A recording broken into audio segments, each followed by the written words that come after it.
BNP senior নেতৃবৃন্দ এবং উপজেলা বিএনপি নেতৃবৃন্দ সহ সবাইকে জানাই আমার সালাম, আসসালামু আলাইকুম।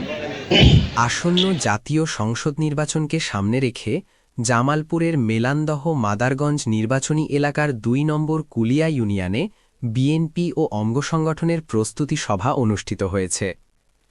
সভায় প্রধান অতিথি হিসাবে উপস্থিত থাকার কথা ছিল বিএনপি নেতা মোস্তাফিজুর রহমান বাবুলের। অনুষ্ঠানে স্থানীয় নেতাকর্মীরা নির্বাচনী প্রস্তুতি ও সাংগঠনিক কার্যক্রম নিয়ে আলোচনা করেন। এ সময় কুলিয়া ইউনিয়ন ছাত্রদলের নেতা জিহান বক্তব্যে বিএনপির প্রতিষ্ঠাতা জিয়াউর রহমানের সময়কার উন্নয়ন কর্মকাণ্ডের কথা তুলে ধরেন। তিনি বলেন, দেশের উন্নয়নের ধারাবাহিকতা বজায় রাখতে ধানের শীষের পক্ষে ঐক্যবদ্ধভাবে কাজ করতে হবে। সভায় আরও উপস্থিত ছিলেন বিএনপি ও সহযোগী সংগঠনের ইউনিয়ন ও উপজেলা পর্যায়ের নেতৃবৃন্দ।